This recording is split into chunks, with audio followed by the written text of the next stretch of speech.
Like, obviously Russ and KD, like, I was there whenever they moved over. James moved over, like, from the Seattle over to OKC. Like, I've been just following those type of guys, and Kyrie. Like, there's a lot of guys and guards I look up to, especially from a distance, and I follow.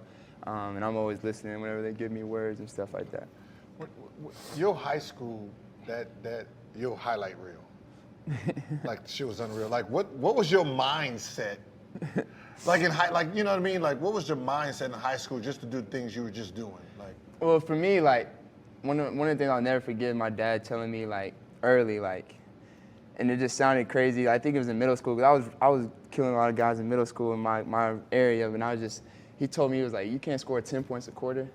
And it hit me, like, you can't score 2 threes, go get a layup and get fouled, and that's 10 points. Like, and if I'm playing the whole game, it's not like I'm getting taken out. It's like, so like in high school, I really wasn't getting taken out, especially my junior and senior years, and so like averaging 40 my senior year, like, it's crazy. But like in my head, it's like I knew I could score 10 points a quarter, like, without, and still get everybody the ball, because I know the ball's in my hand. I'm playing the whole game, and like I can go do that. I can hit 2 threes, or I can get 3 layups, and there's gonna be a quarter where I may get 15 or 7. You know what I'm saying? So like, those are where you have those big games, and they just happen naturally if you like have that certain mindset. Like, you can really do anything. So.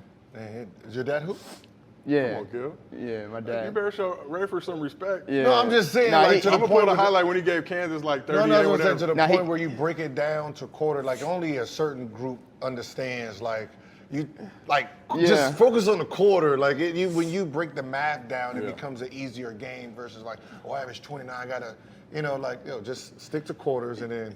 I think he just seen like how I was playing, like, and he just seen what I could do, and like, there were games like I could really get where I wanted, and things like that. He just gave me just certain like things to think about. And we would just be sitting on the couch, like, I'm such a sponge and watching games. Like, we would sit on the couch for hours and just watch games and talk, and even after games would go on and TNT would be over, we would just sit there and talk about high school and games going forward. Like, so we've always had conversations. So that was one conversation that I've had, and it always stuck with me. I'm